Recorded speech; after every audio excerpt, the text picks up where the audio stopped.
So the number one vital element needed for life is oxygen, and that's not a surprise, is it? The second most vital element needed for life is water. You can go 3 minutes without oxygen.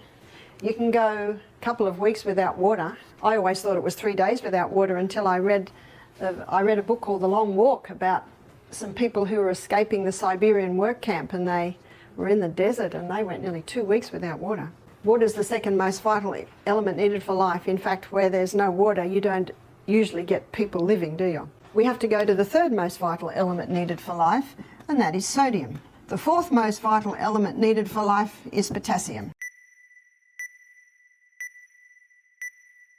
Could a simple hydration mistake be silently harming your health and well-being?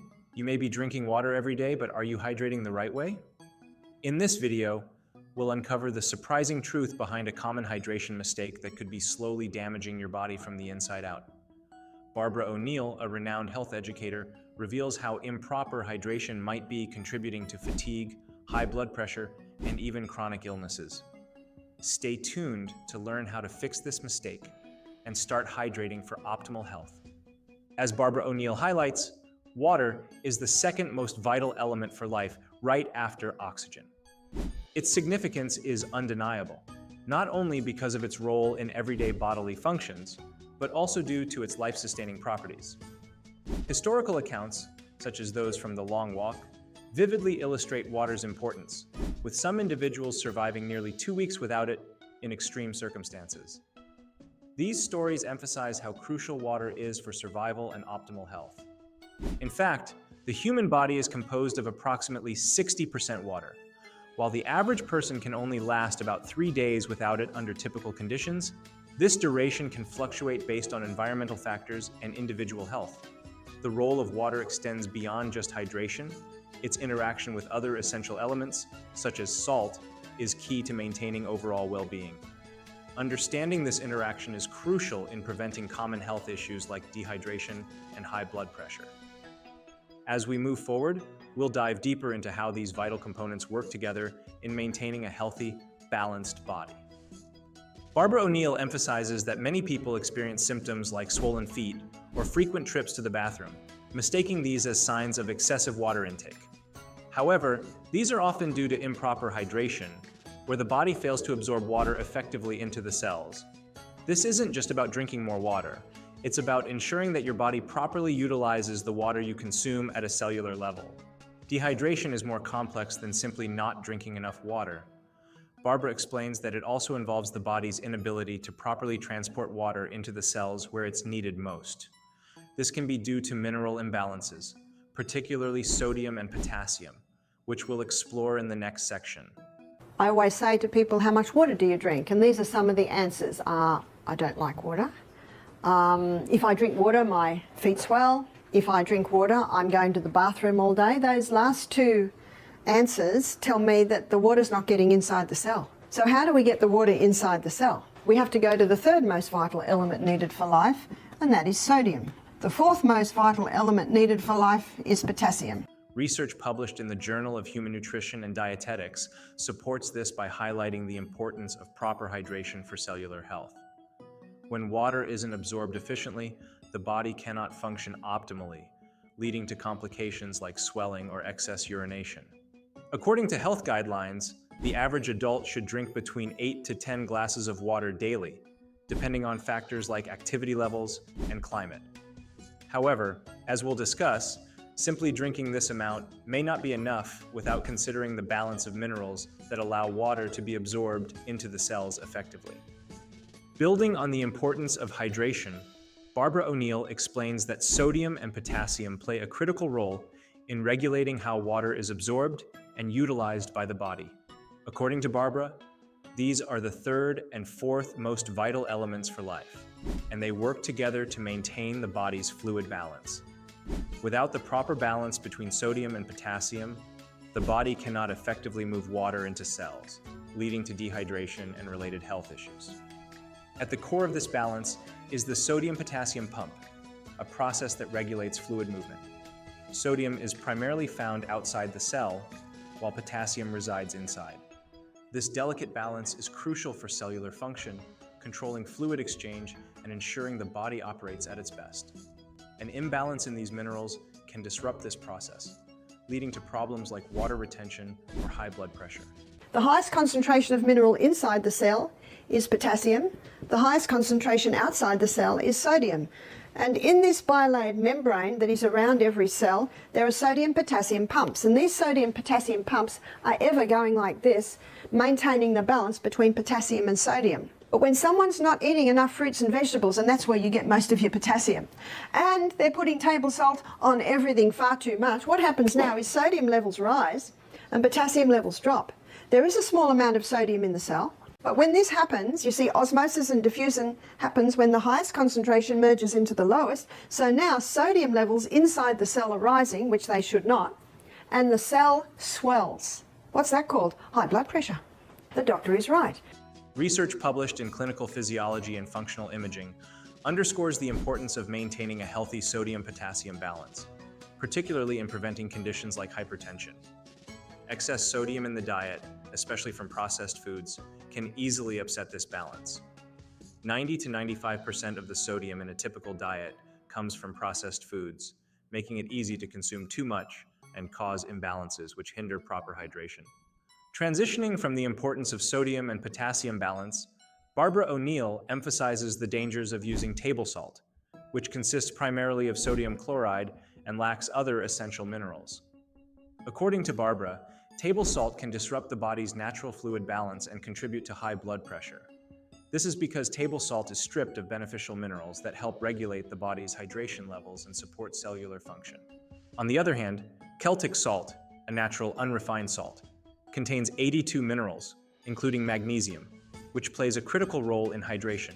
There's a French doctor named Dr. Lelangre, and he's written a whole book on salt. He said, when people come to me with high blood pressure, I put them on Celtic salt. Why does he put them on Celtic salt? Because Celtic salt contains 82 minerals. It's a hand-harvested sea salt.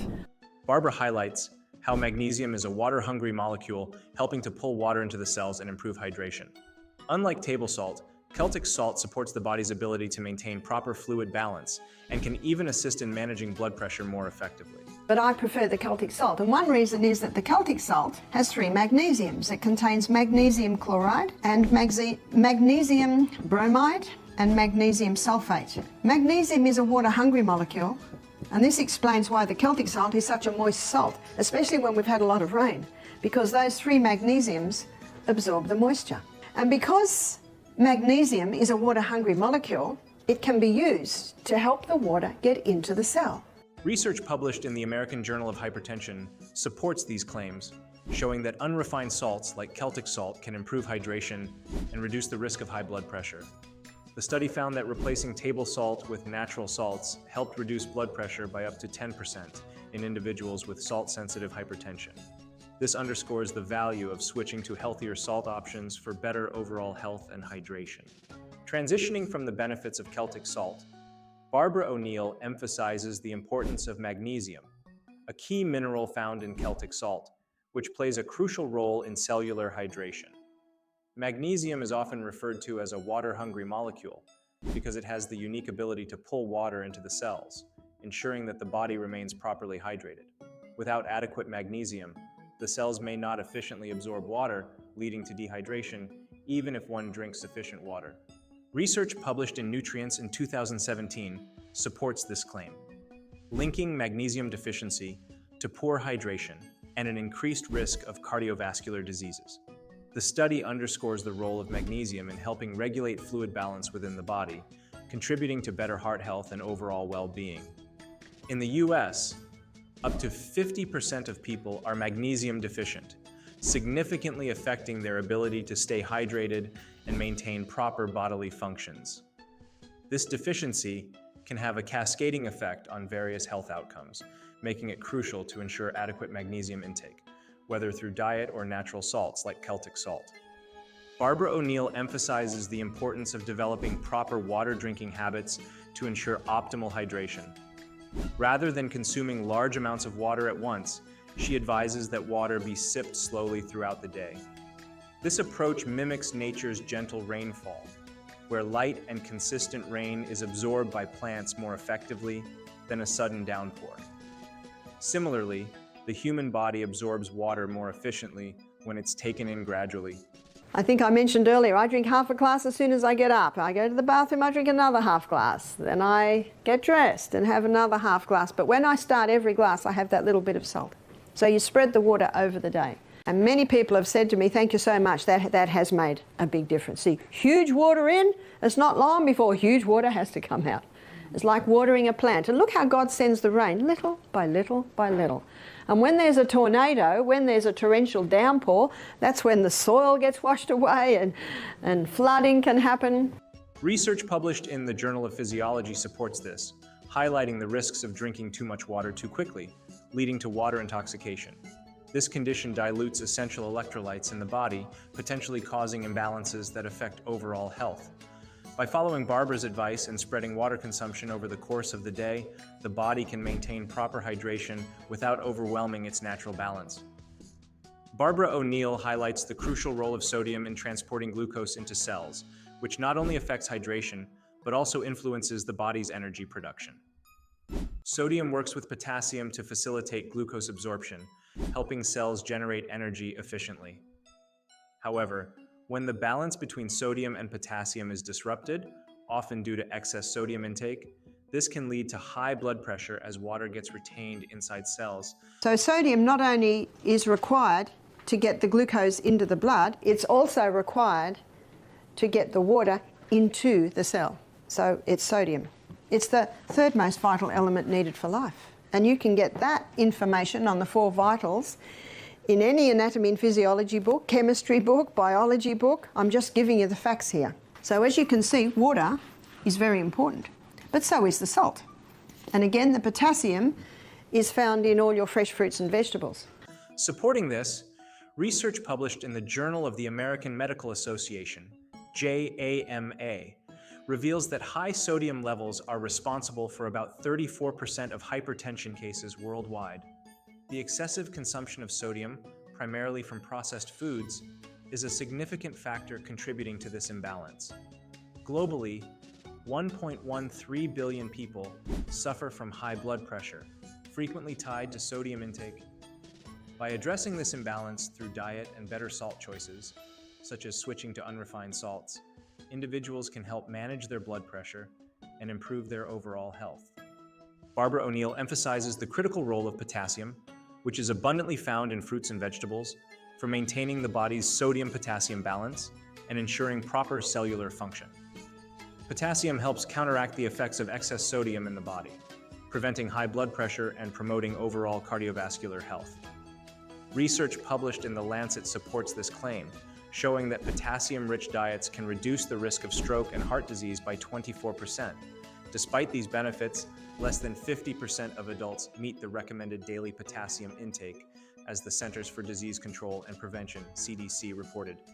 Increasing the consumption of potassium-rich foods, such as bananas, spinach, and sweet potatoes, is essential for maintaining this delicate balance and supporting overall health. Barbara O'Neill highlights the importance of proper hydration and addressing mineral deficiencies, particularly in magnesium, potassium, and calcium, which are crucial for preventing chronic conditions like high blood pressure, heart disease, and diabetes. She emphasizes that calcium absorption requires vitamin D, often obtained from sunlight, to properly enter cells and support bone and cardiovascular health. Calcium cannot get into the cell by itself, it needs vitamin D. When vitamin D is present, the calcium is pulled inside the cell. You just imagine for a moment, and this is happening in America a lot today, people are not drinking enough water. They're not having the whole salt, and they're definitely not having many greens, which is where your magnesiums is. So the little bit of water they're having is not getting inside the cell. They don't go out in the sunshine because they're scared of getting skin cancer. So they're not getting their vitamin D, so the calcium can't get in and the minerals can't get in. And they're trying to lose weight, so they've listened to a lot of the media hype that you've got to stop the fat because fat will make you fat. So they're on a high carbohydrate diet. Remember what fat will do? It'll give you satisfaction or a satiation, a full feeling. But if you're not having any fat, you just eat and eat and eat and eat and eat and eat. The whole packet of cookies goes, the whole chips go. There's not a sign in your body that says enough. It's the fiber, protein, and the good fats that will give you that sign. Supporting this view, A study in the New England Journal of Medicine shows that vitamin D deficiency impairs calcium absorption, increasing the risk of osteoporosis and heart disease. Unfortunately, 42% of Americans are vitamin D deficient, making it more difficult for their bodies to absorb calcium and maintain healthy mineral levels, further exacerbating these health risks.